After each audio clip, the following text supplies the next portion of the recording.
الحمد لله كفى وسلام على عباده الذين اصطفى وبعد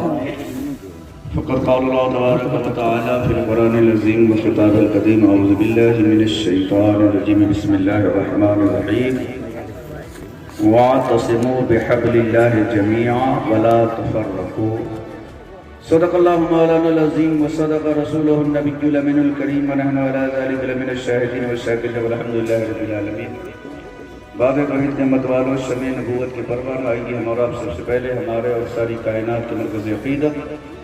گنبد خضرا کی جانب لگا کر لمبے لمبے ہاتھوں سے بھیک دینے والے آقا و داتا جناب احمد مصطفیٰ محمد مصطفیٰ صلی اللہ تعالی وسلم کی مقدس بارگاہ میں ہدیہ درود و سلام پیش کرے بابا ضرورت پڑھیں اللہم صلی علی سیدنا مولانا ملجانا مولانا بارک سلیم دائمان ودا صلی اللہ علیہ وسلم یا رسول اللہ صلی اللہ علیہ وسلم محترم حضرات، سر شامی سے نعت و منقبت اور تقاریر آپ نے سماعت کی ہے اور یہ محفل پاک کی آخری کڑی ہے۔ چند منٹ آپ حضرات مجھے بھی برداشت کر لیں۔ آیت مطلوبہ پہ روشنی ڈالنے سے بیشتر درود پاک پر اللہم صلی علی سیدنا مولانا محمد بارک وسلم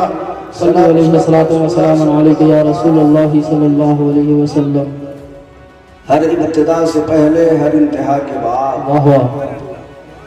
ہر ابتدا سے پہلے ہر انتہا کے بعد نام نبی بلند ہے نام خدا کے بعد، سبحان اللہ سبحان اللہ، نام نبی بلند ہے نام خدا کے بعد،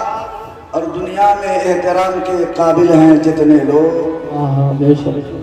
دنیا میں احترام کے قابل ہیں جتنے لوگ، میں سب کو مانتا ہوں مگر مصطفیٰ کے بعد، سبحان میں اللہ، سب کو مانتا ہوں مگر مصطفیٰ کے بعد۔ اور اعلیٰ حضرت امام عشق و محبت جیسا اس دور میں نہیں آیا۔ ملاحظہ فرمائے ایوان نجد کے جو پرخچے اڑا گئے، ایوان نجد کے جو پرخچے اڑا گئے، آیا نہ کوئی ایسا احمد رضا کے بعد،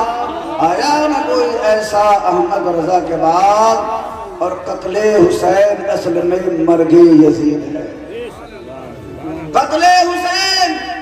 اصل میں مرگ یزید ہے۔ اسلام زندہ ہوتا ہے ہر کربلا کے بعد، سبحان اللہ، اسلام زندہ ہوتا ہے ہر کربلا کے بعد، اور کھلتے رہیں گے پھول بریلی شریف، واہ واہ واہ، بے شک کھلتے رہیں گے پھول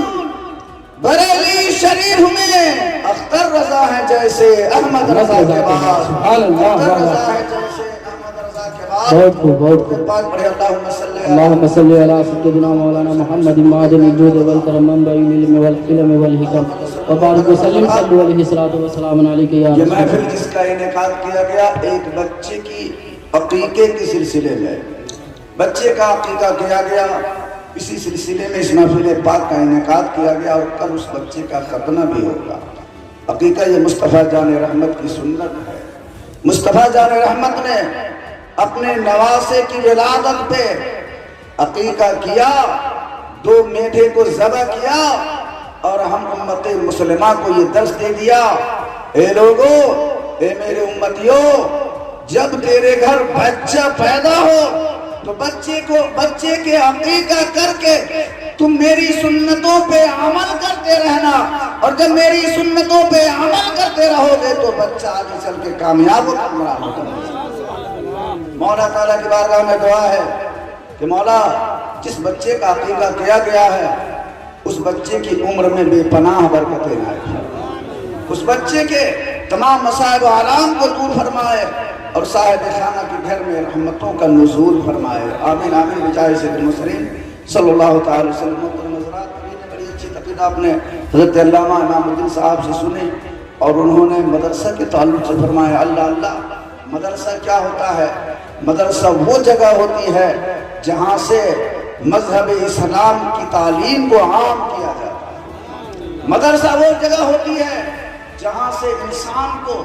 زندگی گزارنے کے سلیقے بتائے جاتے ہیں، مدرسہ وہ جگہ ہوتی ہے جہاں سے ہمیں اور آپ کو اخوت و محبت کا درس دیا جاتا ہے، مدرسہ وہ جگہ ہوتی ہے جہاں سے ہمیں زندگی گزارنے کا ایک بہترین ہتھیار عطا کیا جاتا ہے۔ اور اسی کڑی کی ایک کڑی حضرت علامہ امام الدین صاحب ہے، جنہوں نے اس وقت میں اس پرفتن ماحول میں ایک ایسا مدرسہ قائم کیا ہے جسے مدرسۃ البنات، یعنی بنات کا معنی لڑکی، لڑکیوں کا مدرسہ انہوں نے قائم کیا ہے۔ اللہ اللہ، کم عرصوں میں حضرت نے جو زمین خریدی اور اس پہ جو عمارت تیار کی ہے، اور جو بچیاں تعلیم حاصل کر رہی ہیں، جب آپ وہاں پہنچیں گے تو دیکھ کر آپ دنگ رہ جائیں گے۔ سبحان اللہ، اللہ اللہ، اس وقت میں، اس مہنگائی کے زمانے میں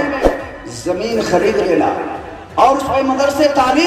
تعمیر کر لینا، یہ سب کے بس کی بات نہیں، بلکہ اللہ تعالی جسے توفیق دیتا ہے اور اللہ جب چاہتا ہے تو اپنے بندوں سے جو کام ہوتا ہے لے کیوں نہ کام لے لے۔ اور اس وقت میں ہمارے اور آپ کے لاکھوں جلنے والے ہوتے ہیں، نہیں ہمارے معاشرے میں بھی ہوتا ہے کہ جب کوئی ترقی کی راہ پہ گامزن ہوتا ہے تو ایک مسلمان اس کو پاؤں پکڑ کے کھینچنے کی کوشش کرتا ہے کہ ہم سے آگے نہ بڑھے، لیکن قربان جاؤ پیارے، جسے اللہ تعالی دنیا میں عزت دے دے، کسی اور کے ذلیل کرنے سے وہ انسان ذلیل نہیں ہوتا، اور اللہ جسے دنیا میں ذلیل کر دے، دنیا والے لاکھ اسے عزت دے، وہ عزت کے حامل ہو نہیں سکتا۔ نور حق شمع الہی کو بجھا سکتا ہے کون؟ نور حق شمع الہی کو بجھا سکتا ہے کون؟ جس پہ حامی ہو خدا اس کو مٹا سکتا ہے، جس پہ حامی ہو خدا اس کو مٹا سکتا ہے کون؟ اور جب آپ وہاں جائیں گے، اللہ اللہ، میں تو ان کے اس کارنامے کو داد و تحسین دیتا ہوں کہ میں بھی ایک مدرسے کا مدرس ہوں، جب کہیں چندہ کے لیے جاتا ہوں تو لوگ جیسے ہی دیکھتے ہیں بھاگنے لگتے ہیں کہ ملا آ گیا، کہیں مجھے 100-200 دینا نہ پڑے۔ لیکن قربان جاؤ پیارے، جس دولت پہ آپ کو ناز ہے، جس جاہل جلال پہ آپ کو ناز ہے، جس مال و متاع پہ آپ کو ناز ہے، اگر اس مال سے